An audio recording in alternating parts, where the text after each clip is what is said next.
Thanks to Soul for supporting Earn Your Happy. Soul is dedicated to the pursuit of relief and better living, powered by CBD. From yummy gummies to tasty tinctures, Soul has everything you need to reduce your anxiety and stress so you can live life more present. Go to mysoulcbd.com and use code Lori for 15% off your order. Don't point the finger. Like, if this is something where you've collectively agreed that your business is like, the priority, and you see that their behavior is getting in the way of your goal, sit them down and reiterate the goal.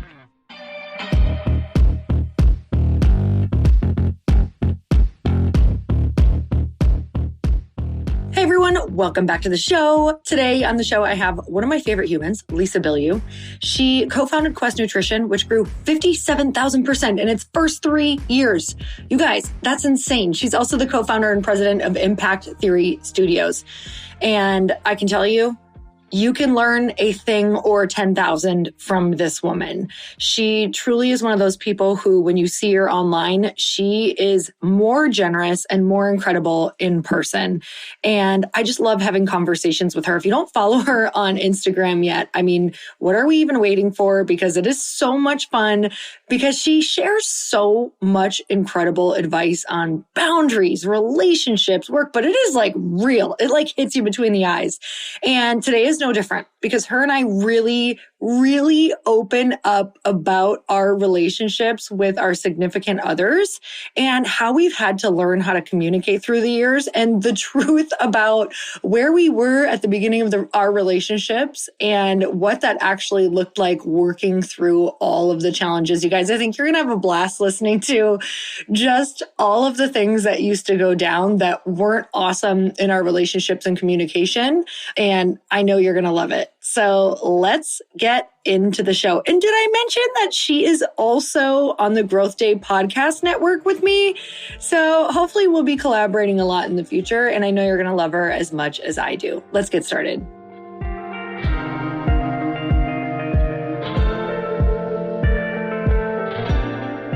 Lisa, thank you so much for coming back on the podcast. Oh my God, Lori, thanks for having me, homie.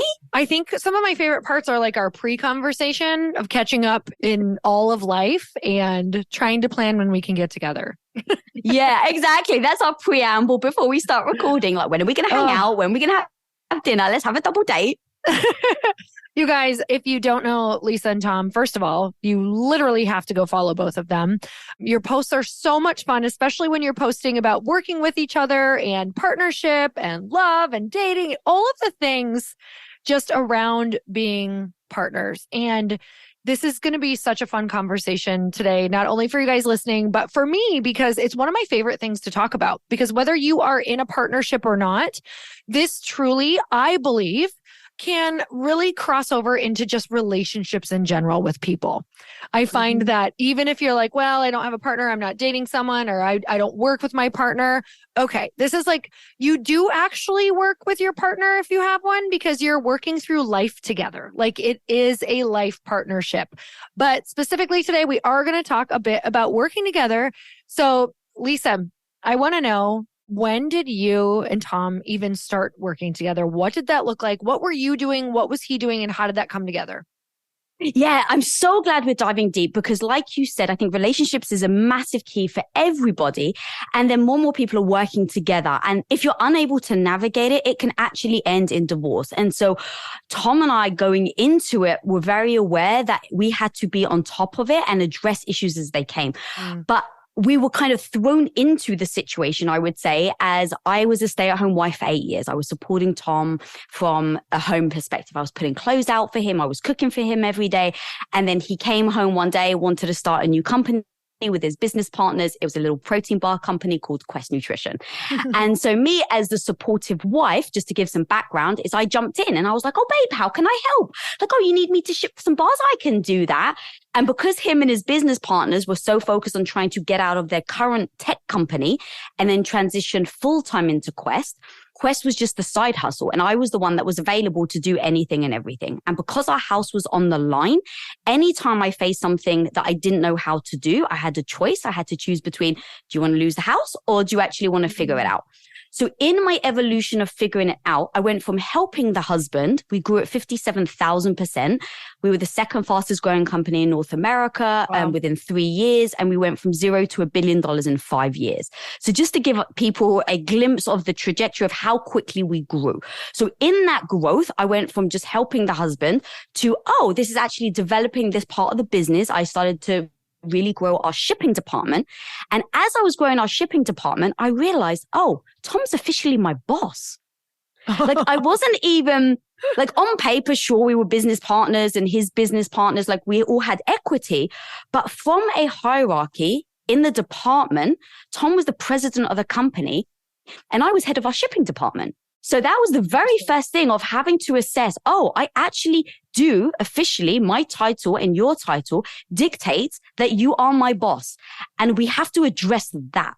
Because if I went in going, you're not my boss, I'm an equal, but I run the shipping department, but you also have to answer to me, it wouldn't have worked. So we had to, from the very, very first get-go, is agree the goal is for the business to succeed. This isn't about ego. So if we agree that the business succeed is our North Star, if that means that my role is by working underneath him, then that's what I need to do. And so that was the very first, I have to put my ego aside. This isn't about me feeling good about myself. This is about growing the company.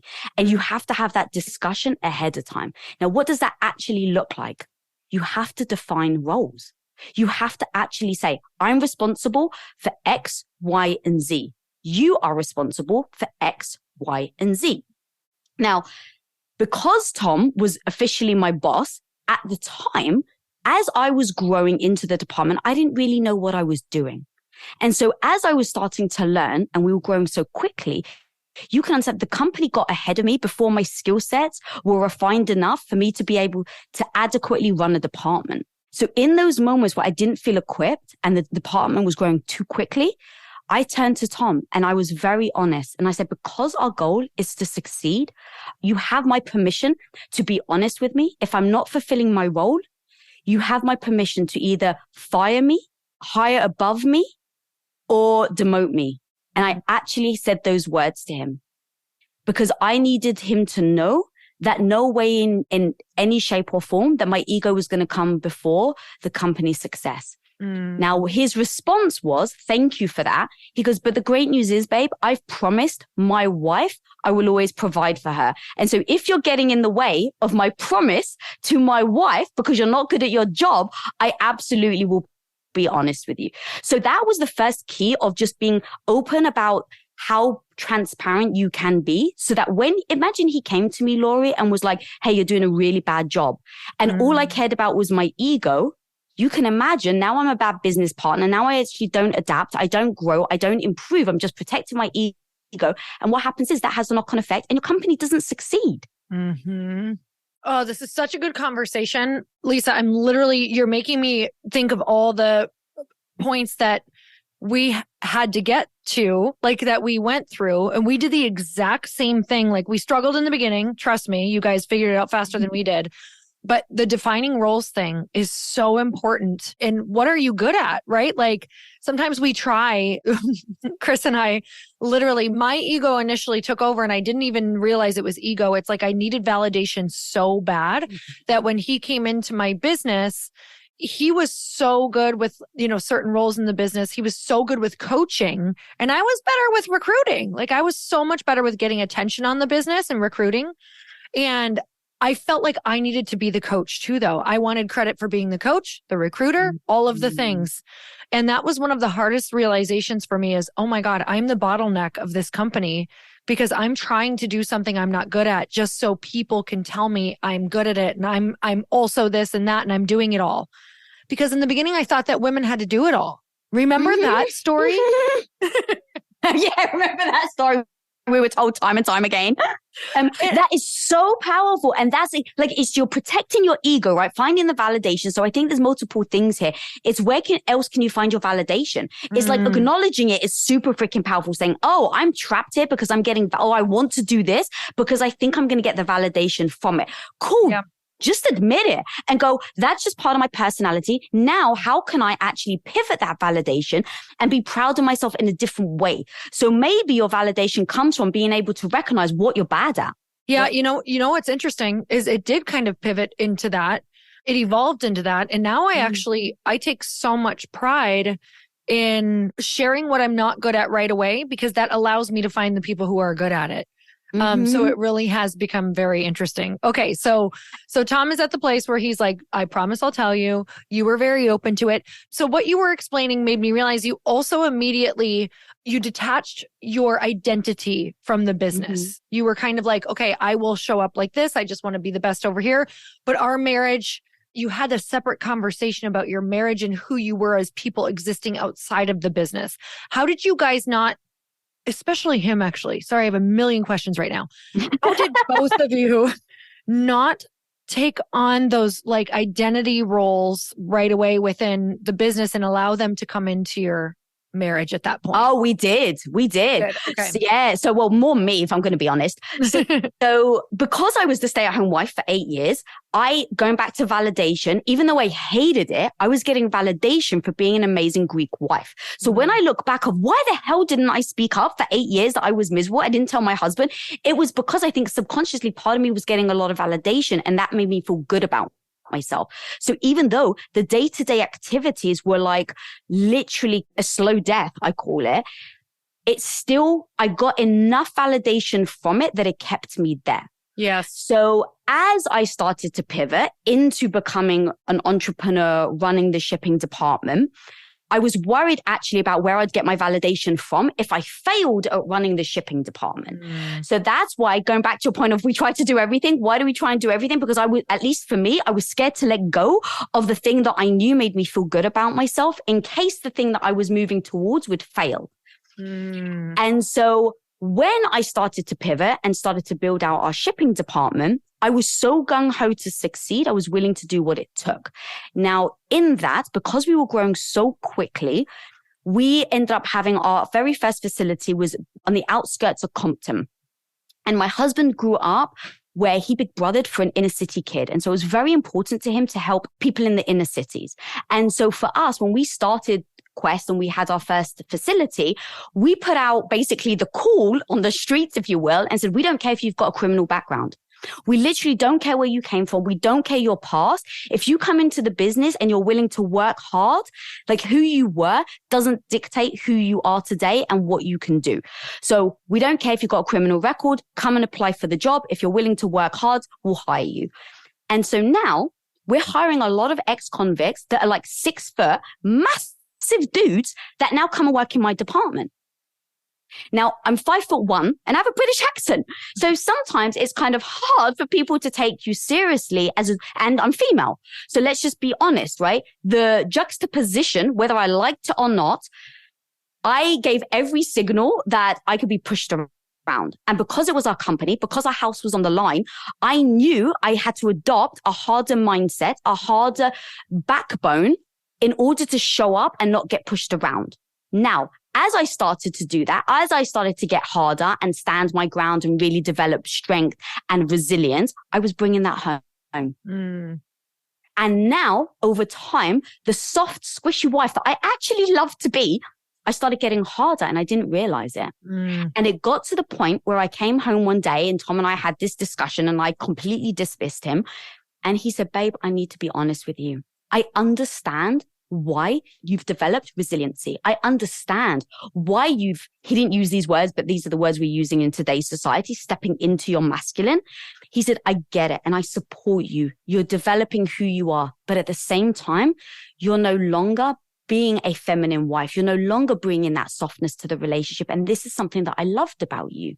And so instead of dismissing him, instead of saying, well, this is who I am and like it or lump it, I actually heard him out because I think you need to do that in a relationship. And I said, okay, what is he seeing?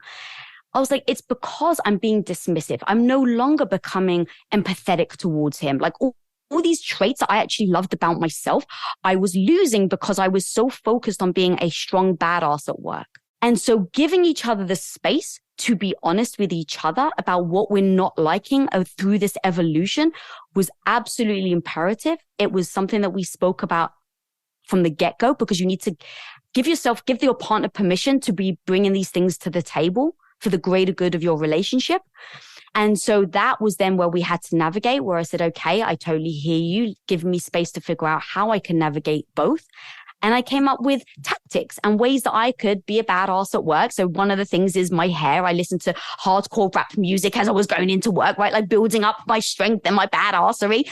And then on the other side of it, as I was coming home, before I would get all cuddly, I feel like I'm all knotted up. I feel like I'm like, when you're hitting a brick wall and people are coming to you time and time again, like you do build this resilience. So I said, just like I suit up for the day to be a badass with my jewelry, my hair and my music, what if I did the opposite? And so I created this ritual, if you will, where I would come home before I would even say hi to him or kiss him or anything. I would unravel. That sounds like I was like falling apart. I would unwrap myself. And that meant I would tie my hair up. I would take my jewelry off. I would put, and you know me, Laurie, so you know I'm actually telling the truth. I would put on fluffy Wonder Woman pajama bottoms, right? And like really lean into my softness, give myself that time so that I can transition. And then I would go up to him and I'd be like, baby, and I would jump in his arms, sit on his lap, and love that type of side of me. Mm-hmm. But that was a long way of saying it wasn't easy. We had to be honest with each other. We had to navigate it. We had to talk about it. We had to be transparent. And the other thing that I was transparent of is, babe, I'm never going to go back to being that full-time, soft, squishy wife that actually isn't building her self-esteem, that isn't building her worth. Like, I found myself and I'm going to stay on this path. And he was totally supportive over that. So navigating the two and not just saying, well, I'm going to give this up is super important. And then coming up with tactics. So it's not just, I want to, it's, I have a way to. Yes. Oh my gosh. 1,000,000%.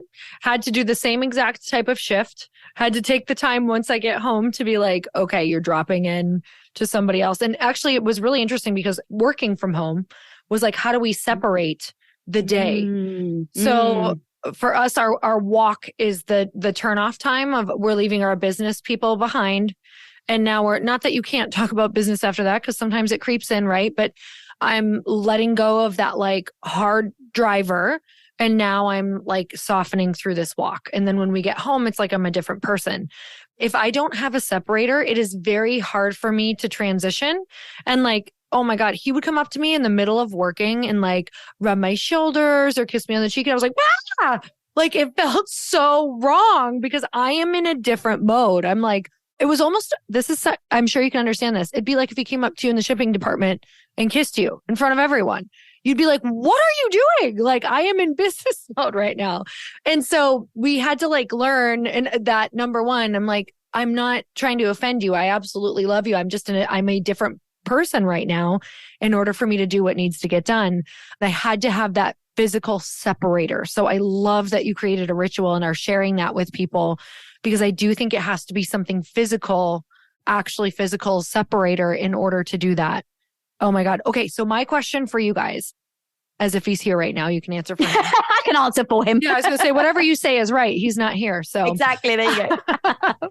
So for the two of you, how do you approach conversations without someone's defenses being up? Because I think there's going to be people listening who are like, yeah, I'd love to have this conversation with my husband, or I'd love to have this conversation with my wife, but I'm just not sure it's going to be received well. Okay, it's definitely nuanced. So there's things like when you catching them, right? We all know that at the time of day, it makes a difference. And even just understanding you as a female, so any females listening, right? You have a cycle. In that cycle, there were moments that it's actually great for you to be confident, like you have it. I actually can't remember what part of your cycle. I think it's like right after your cycle, like the beginning, I think. Anyway, the point being is that there are moments where, in fact, just before you ovulate, that's actually when you shouldn't be doing anything that requires a lot of confidence, that needs a lot of strength, that needs a lot of energy. But there are moments that after that, you actually are heightened. You have more strength, you have more energy, you have more resilience. So knowing that for yourself is going to be absolutely key. Like, don't have the conversation when you know you're going to be emotional. That's the truth. Like, if you know, guys, that you're coming on your period and you know that you get emotionally. Do not have this. Just know thyself. Like, don't judge yourself. Just know thyself. Because if you go into that conversation knowing that you may get emotional, set yourself up for success and do it at a time where you can at least predict you may be able to be more emotionally sober, is like how I like to call it. So that's just, as a female, know it. And if a guy's listening, make sure that you do it, like have that discussion with your wife when she's not getting in that emotional state. And then doing it when you're having, actually, to be honest, good moments. Like really having a healthy moment between you is the time to bring it up, because the defenses are going to be the lowest. Then also, don't point the finger. Like, if this is something where you've collectively agreed that your business is like, you know, the priority, and you see that their behavior is getting in the way of your goal, sit them down and reiterate the goal. So start there and go, oh, okay, you know, hey, babe, would love to chat to you. You know, I know that we've said that this is the goal. I'd actually love to bring something up. You're so amazing at, right? And like, people joke about the shit sandwich, but it works. And the reason being is you need people to not hear the negative, because as humans, we're naturally inclined to focus on the freaking negative. And so it makes a difference if you start with what you're proud of, what you're excited about, the great things. And then saying, this one little thing that I would really love to address, and I also want to hear from you, because let me tell you, you're not perfect either. Yes. And the chances are they probably are holding on to something that they want to tell you. So in fact, that's actually probably the best way to start. It's like, babe, we've assessed this goal. It's been a while since we've actually sat down. I really want to hear, what are the things that you feel I need to improve on? And you actually have to be willing to hear the answer. Now, when you set yourself up like that and you respond, oh my God, thank you so much. I'm really going to work on this now. Then you can then reciprocate and hope that that person also is aligned and wants to hear the truth. This isn't a pointing the finger. This isn't a, hey, you're screwing up. It's a, this is an issue. Is this something I can help you with? Or is this something you need to do on your own? So giving them the grace to give them space to voice that maybe they're struggling is also another thing.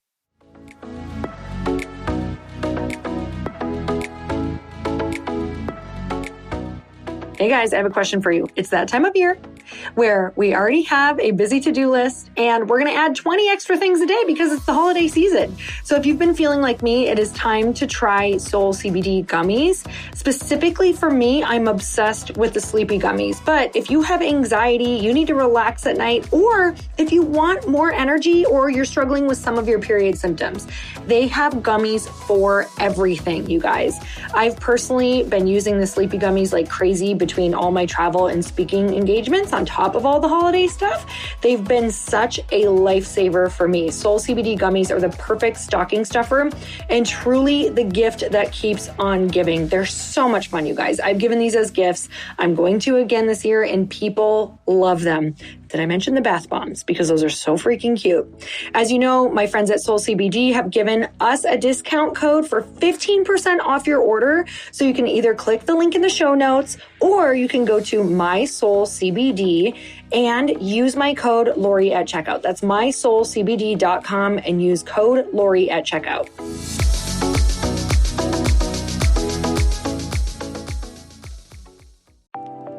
Hey y'all, if you didn't know, Earn Your Happy is now a part of the Growth Day Podcast Network. This is so exciting to me because I have been looking for a really good home for the show for, I can't even tell you, years, literally. And now I've finally been able to come together and collaborate with other people who have incredible shows, and I want to share them with you. One of the shows is Motivation with Brendon Burchard. And you guys, if you don't know about the beginning of my career, I literally started with Brendon Burchard's work. It's how I launched one of my very first online courses and membership sites, was because he gives so much advice that you can integrate and implement immediately. And that's what you're going to get on the show. Not just motivation, but you're going to learn exactly how to get your stuff out in the world. And not just that, but Brendon runs in the most incredible group of humans who are really doing the thing out in the world that you want to be doing.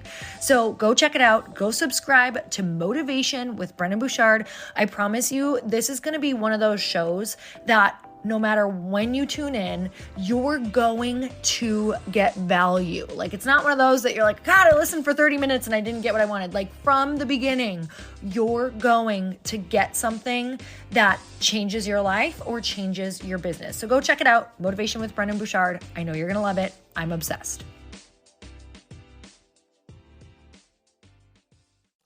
Okay, so let's talk about some more of the breakdowns or the things that you think should be thought about or implemented from the beginning. So we went over defining roles. We've talked about kind of how to approach the conversation and when and what that could look like. What are some of the other breakdowns or things that we should be aware of? Okay, so I love this because there's so many nuances to even the defining roles. And this means having that conversation means who has the credibility. And we even use that word. We sit down and we say, who has the credibility in this area? So let's just take impact theory as an idea. So we have multiple avenues in our company. We've got YouTube, podcast, our Impact Theory University, and our Web3 are pretty much our main buckets in our company. So we say, who has the credibility in these areas? For me, because my background and I've been behind the scenes a lot more, I have the credibility on the content creation side, on the YouTube, on the podcast. I've been studying it way longer than Tom has because he's been in front of the camera for a lot of the time. So we sat down and we said, I have credibility in YouTube and podcasts. Do we agree? And if the answer is yes, great. Then you write that down. So now what does that actually mean? This means that in any scenario, if an issue comes up in the company and I make a decision and he disagrees with me, we've already agreed that I will hear him out. So he has every right to tell me he disagrees. He has every right to try and persuade me. But if at the end I still disagree with him, I have the credibility to make the decision. And we use the words, even the language we use. I even say, I've heard you, but I still think my way is the right way. So we are going to proceed. Now, as a pinky sword that we've done is if that happens, the other person must reciprocate with these words. Okay, I disagree, but I commit. Now, what that commit does is, you know, Lori, how many people would be like, all right, fine. And then they sit in the corner and they're just waiting for you to fail. And they can't wait for you to fail because they can't wait to say, I told you so. Now, let's be honest. Does that help your company to succeed or not? If your partner is sitting in the corner waiting for you not to succeed, no, it doesn't, right? So get in your head too. It just will. Exactly. So what you need in a partner is support, even if they think the decision you're making isn't going to be the right one. You need support. And so we just agreed, do we support each other in service of our bigger goal? Yes or no? Great. Do we agree you're the expert at this? Yes or no? Amazing. Now, every time, and this actually happened, Lori. So it was right before COVID. We had this big meeting. There's like 25 of us at the time, all sitting around. Tom makes this decision and I speak up and I say, I disagree. Now, this is in front of our team. And I said, actually, I disagree. And here's why. And he was like, no, I still don't agree with you. I was like, yeah, but you're not listening, right? And so it starts to get a little heated because I'm like, he's not hearing my message. So I'm now being forceful. And eventually he said the words that we agreed on. I've heard you, but I disagree. We're moving forward with my idea. Now, in that moment, you can imagine I feel embarrassed. It stings. I think he's making a stupid mistake, if I'm going to be honest. But we'd already previously agreed of how we were going to handle it. So in that moment of feeling the sting, getting my emotions all rattled up, you know, when you can feel that boiling like that, your face is going red and you're feeling that boiling. I was feeling all those feels. But in that moment where once upon a time, I think we probably would have butted head and that argument would have gone on for hours and hours and hours. And I would have gone, fine, do it your way then. Because we had agreed, in that moment, I reminded myself of the agreement and I turned around and I said, okay, I disagree, but I commit. And even in saying those words made me actually commit. And I said, all right, what is it going to take to succeed now? And now I've shifted my mind from not sitting in the corner waiting for you to fail, but I'm like, all right, I've committed. So this better bloody work. What can I do to show up to help this work? Oh God, this is so good. So anybody listening with a partner, without a partner, you guys, we just actually, Lisa, I love this. We did this in a recent team meeting of talking about, okay, well, having a CEO means that is the final choice. And it means to have a cohesive team. Like you have to agree that someone's going to have the final say in this arena. So in each that, even if you don't agree with what's being said after throwing out a bunch of ideas, it's kind of like, well, that's the final decision. And even if you don't like it, we're all going to get on board and we're going to be behind it. We're going to push it forward because this is going to happen over and over. And this is what could really stall a team. And ultimately, it's the most important team of your lifetime is your partner. And deciding, essentially all you did was decide in what arenas who gets to be the CEO. I love that so much. And you know, what else I heard that I loved is Chris and I have used, I don't remember who told me about it. Maybe it was even you guys, but it's like, if there's a topic that is really important to someone and it's like, somebody needs to win this battle, whatever it is, like maybe it's just even talking about going home for the holidays or not wanting to go to a certain parent's house for the holidays because of how it makes them feel or whatever it is. It's kind of like on a scale of 1 to 10, how important is this fight to you that you win it? Essentially, how important is it that you win? And, you know, someone might be like, well, this is like an 8 for me. And the person's like, this is a 10 for me. Like, I'm not going to be able to get over this. So you kind of let these moments like that win, like deciding who does this really mean more to, like who needs it more? And can you support that person who needs it more? Yeah, so Tom and I use the word important, and that is something we probably say maybe 3 times a year, maybe 4. And so we've defined what that means. So that's also another thing is don't expect somebody else to be in your head. So you have to define terms. Like literally, Tom and I have like this mini little dictionary that really does define our terms. That when you say this, it means this. Because, right, if you say to someone, you know, this is important to me, to you, Laurie, it may be like, oh, okay, 1,000 things are important, so whatever. But if you know Lisa Bilyeu only says the word important 3 times in a year, and I've said it to you, Laurie, but you ignoring it, I feel so dismissed because that word means carries so much weight with me. So that's why it's important to define terms, because you or your partner can be using words that don't mean the same thing to you. So for us, the word important was, this is sacred. Do we agree? Yes. So if I say the word important, that means you drop everything. And in our entire 20-year marriage, we've been together for 22 years. Only once have we both said something's important at the same time. Wow. So I was basically like, hey, this is really important to me. So he was traveling. We were going through a very, very difficult time, not in our relationship, but in business. And I said, it's important you stay. And he said, baby, it's important I go. Wow. And now how do you handle the first time in literally 22 years? How do you handle that? And so in that moment, well, it was the first time we ever clashed because we've never clashed before. I said, okay, explain to me why it's important to you. And I'll explain to you why it's important to me. And so I said to him, babe, it's important to me because I need support right now. I really need someone. I feel weak. I need you to be here for me. And so that's why it's important. And he said, I need to go because this is my identity. And if I don't go, I don't know who I am fundamentally because this doesn't align with the person I say I am. And I was like, God damn. I was like, all right, that actually carries more weight than me feeling alone. Like it really does. And the fact that we were very open about it, I said, okay, this isn't an identity thing for me. This is, I feel a little weak, but maybe this is actually great because now I've identified something that's weak in me and I need to build up my own strength within myself and not have you as my safety net, even though I think it's important that your partners are.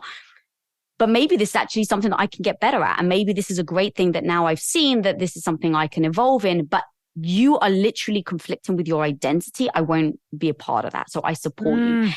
But the final thing, Laurie, is I know thyself. And I knew I also had to process, though, still feeling alone. Because if I didn't, you want to know, like resentment and contempt are like the 2 things that I think will create any divorce nightmare. Like it is resentment and contempt in your partner. So in that moment where I was like, this is the moment that if I hold on to it, 5 or 10 years from now, it's going to come out in a massive argument and there's no turning back. Oh, man. I mean, that brought up a lot for me because, you know, Chris and I have been together almost 18 years. I mean, technically 21 years. I think you guys have been together a really long time as well. You know, so there's been a lot of moments that you've had before these. You guys are listening to these incredible conversations and communication right now, but it was built off of not having incredible conversations. Yeah. And, you know, I think the resentment thing, right as you were saying that, when he was like, this is my identity, like I need to go and do this so that it, you know, or it doesn't align. It's like, oh my gosh, the feeling that I had was so visceral around like, oh, well, I don't want to ever get in the way of my partner not being who they came here to be. And it's like, oh my gosh, I literally think that if we can support each other, ultimately, if that's like the ultimate support, like I watch you and Tom do for each other, like truly you support each other in the humans that you came here to be. And that might require being uncomfortable sometimes, right? Or learning these. This is not an easy thing to do, what you're teaching and what you have to learn, this new communicate. It's a whole new world of communication. But man, the blessings are rich on the other side. That is so interesting. I love this. Okay. So language. It's like defining terms. Yeah. Okay. Let me just give you a silly little example for instance, just even behavior, right? So even if as you show up in your business or as you show up in your relationship, you're going to perceive something based on your frame of reference. And so everything is about your own frame of reference that you put onto other people. So perfect example is the very first time Tom met my family. So I'm Greek. I come from a very, very loud Greek, boisterous family. In fact, most of them are. So Tom comes in, he meets my family and we leave and I'm like, oh, they're amazing. And he's like, they're so rude. I was like, what? I was horror. He was like, your family, your dad is so rude. And I was like, what the hell? He's like, babe. He's like, everyone was talking over each other. Your dad asked me a question. He doesn't listen. and so he starts saying all these things that he perceived as disrespectful and rude. I was like, oh no, that means they've welcomed you into the family. That means that they literally just think of you as one of us. And so of course they're going to talk over you. So frame of reference, Tom comes from a family where you wait for someone to stop talking. And if you don't, it's disrespectful. But my frame of reference is you're one of us. If we don't even think twice, if we cut you off and speak over you, that means that you're in the family. And so think about that with your partner. Think about how you show up every day in every little way where your partner may throw their socks on the floor and now you perceive that as total disrespect because you've spent the last 3 hours cleaning and they come home and they take their bloody socks off. But maybe from their perspective, taking their socks off is a sign of, I'm home. It's the one place that I feel free. And you've created that space for your partner to feel free in this space. So now you're conflicting over something that actually is just a frame of reference thing. So that's why I say define terms, define your language, because whether it's in business or in your personal life, just in general, you're going to clash over things just because you're not actually saying the same thing, but you think you are. Oh my God, Lisa, it was a personal attack when Chris would not get his shorts into the laundry basket to me. I was like, he must hate me. He disrespects me. I'm like, I don't understand how you just can't. It's next to it. Why can't you put it in? This was a true area in our marriage for a while when I was younger that was like so challenging for me because it felt like disrespect. And you know what? One of the ways that we solved it, literally hired a cleaner. Because he could not do it. It just was not in his DNA to get the laundry in the basket. And I resented him so much that we had a conversation and sat down and he was like, look, I don't want to have to be so clean at my house because my level of what I want in my home is I always want it clean. And he's like, I don't always care if it's clean. So this was a huge spot of contempt for us. And I was like, well, I care. It bothers me. I feel the energy of the stuff on the floor. I don't want it there. It makes me feel chaos. And so we were like, what can we do? He was like, we need to hire a cleaner because I need to be able to like have the freedom to be me and not worry. And then you need to feel like you get it your way as well. So it was. Can I ask you a question? Yes. Did you feel, because this literally happened with me and Tom, did you feel a little superior about like wanting it clean and you couldn't believe that he didn't? I guess I do feel that way about like cleanly people. I still because so here's the thing. I laugh about it, but these are the things that really can make or break like a relationship. So I definitely thought of Tom as being a slob. Yeah, totally. And I'm just like, how can you work? Like I would literally almost look at, and I didn't mean to until he started to vocalize it. He's like, you know, your weight isn't right and mine's wrong. And I was like, what do you mean? Because I was brought up in a house where you always make your bed. You always tidy up. As soon as you're done eating, you clean your plate and you put it away. As soon as you're done. Tom grew up in a place where it's like, leave the plate stacked.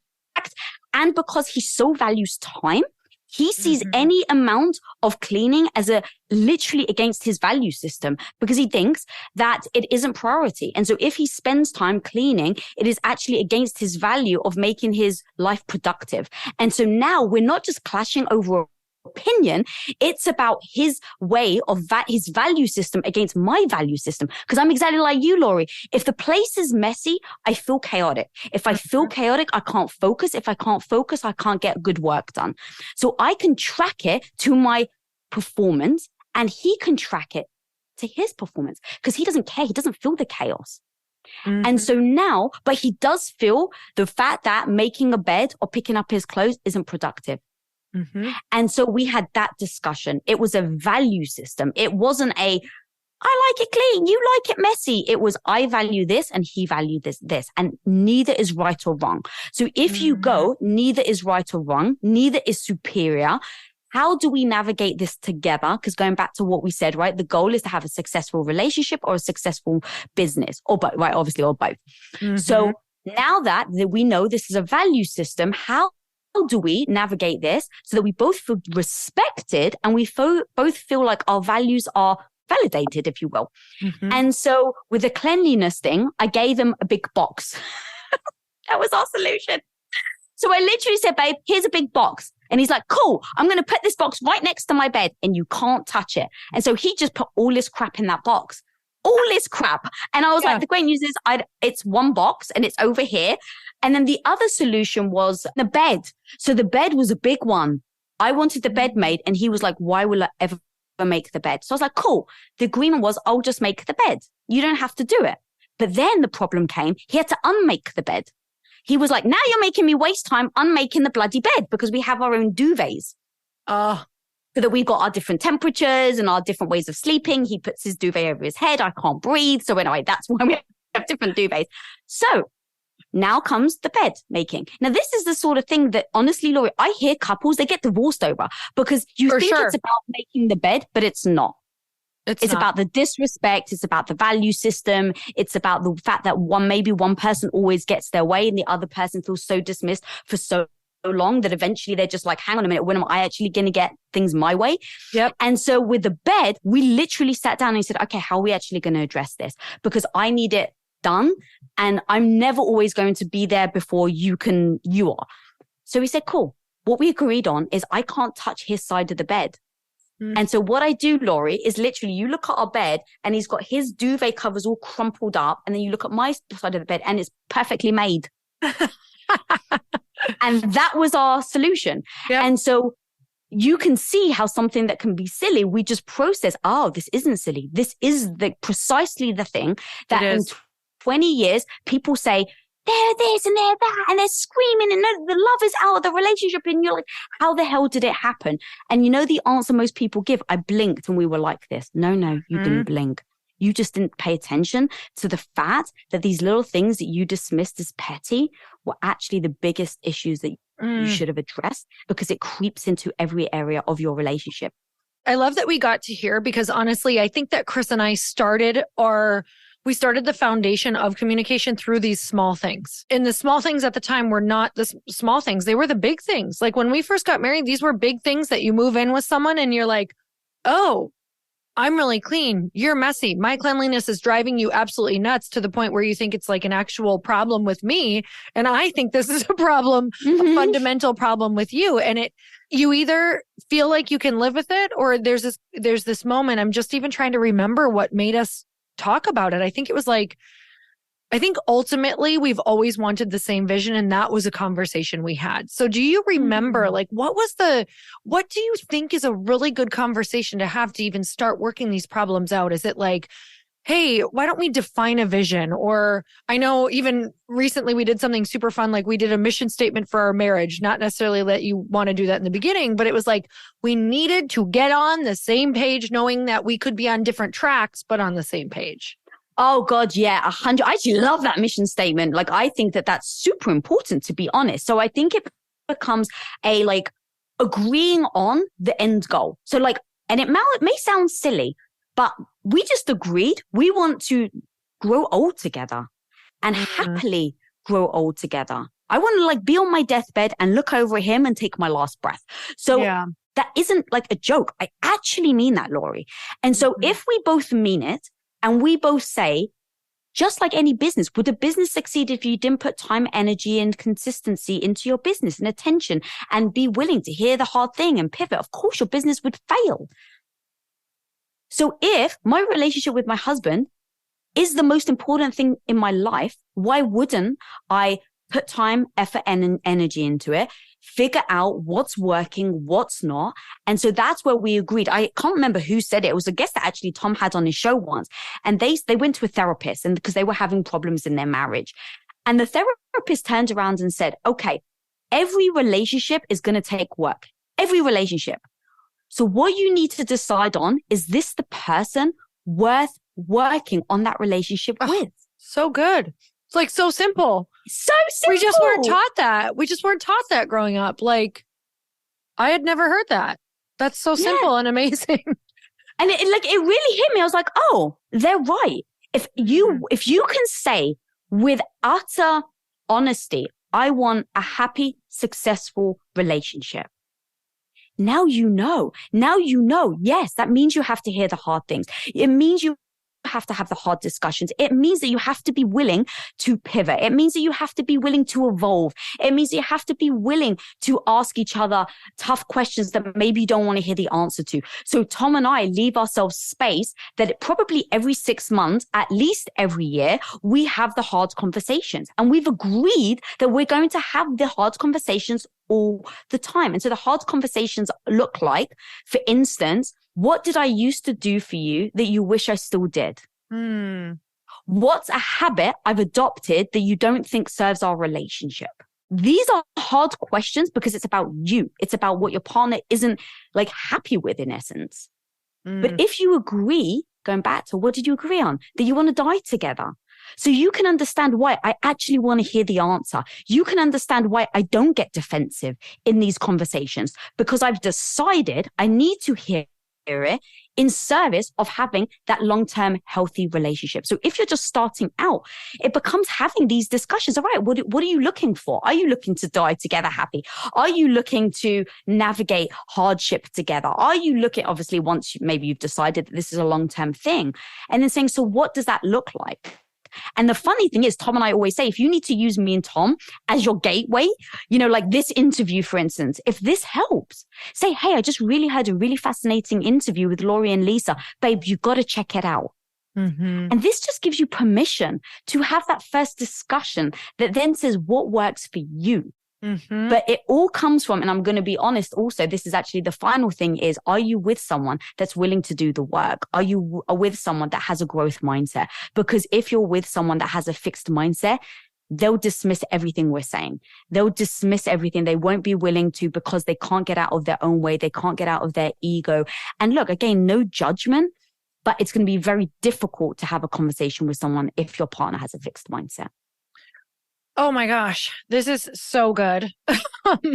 I feel like you guys need to put a place where we can have all of these questions, that we can just have a list of questions as conversation starters. Just saying, if you could start, another business. I know you guys aren't busy right now. Well, the funny thing is so we actually do have a relationship book of questions. And oh God, I wish I had it. I don't know the link. Oh man, this is me unprepared. We'll put it in show notes. We're putting it in show notes. So we'll do that. It's literally a free downloadable PDF.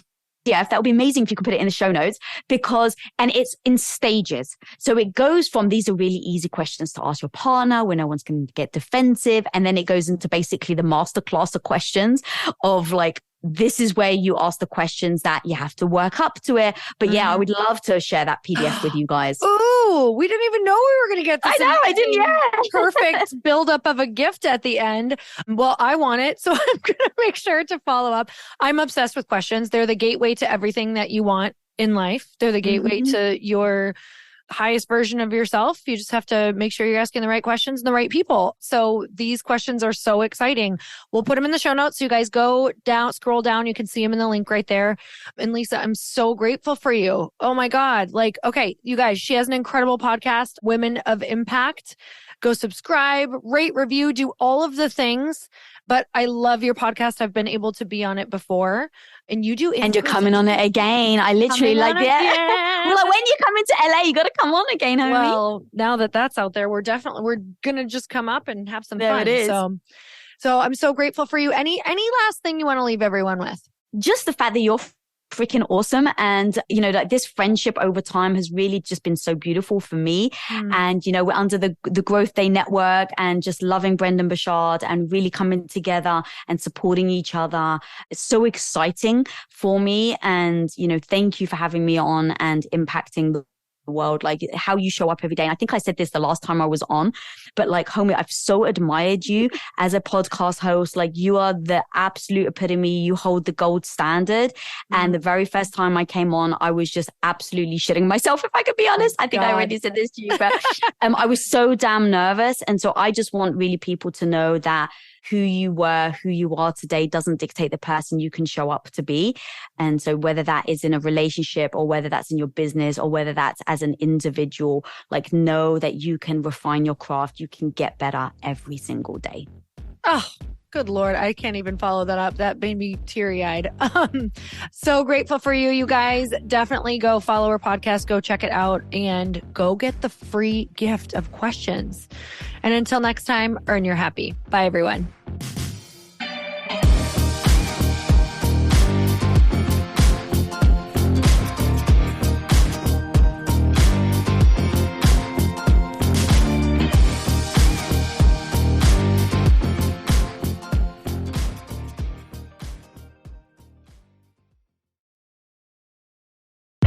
Hey, I know if you're listening to this podcast that you have big dreams and big goals. And one of the things that can really stop you is struggling with your marketing.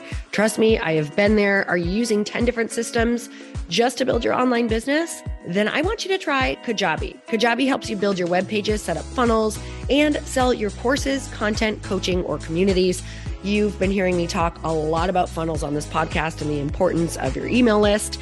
You can get a free trial at kajabi.com. That's Kajabi.com. I've talked about Kajabi before, but here's something that's super cool and new. They just rolled out an AI assistant for creating your online course curriculum. And this means you just type in a topic that you want to create on a course or webinar, and bam, it just generates a sample outline for you. It takes a ton of the hard work away. Of course, you're going to customize it to be your own, but this really helps you get over the struggle of how in the world to start, which is where most people stop. If you're like me, starting is always the hardest part, and that's what makes Kajabi so popular. They've made it easier for creators to build web pages, build courses, build coaching programs, build membership sites, build checkout pages, and build email funnels. So if you're struggling with any of those, you got to go check it out. Go to Kajabi.com. Kajabi was really the first all-in-one system and is trusted by over 100,000 creators. I think that's good enough for me. Also has influencers and marketers who use this. And now their smart AI platform makes it easy to take what you know and turn it into an online course and business. Go start building with a free trial at Kajabi.com. That's Kajabi.com.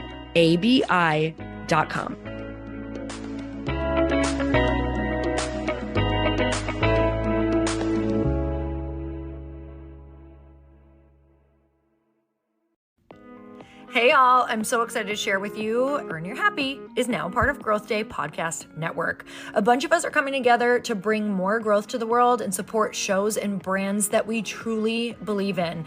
And one of my friends is also on the network, and I'd love for you to go subscribe to his show. You guys, Trent Shelton has the most incredible podcast. It's called Straight Up with Trent Shelton, and it's going to remind you that you are built for this. I have heard Trent speak in person multiple times. I've listened to his podcast a ton. He's coming on the show, and I literally cannot wait because this man just spits straight fire. It is like truth that goes to your core and makes you take action right away. If you want one of those podcasts that when you're just out on a walk, you can't help but want to start running and run through a wall in your life, this is the show to go listen to. So you guys make sure that you go subscribe to the show, Straight Up with Trent Shelton. You're going to love it.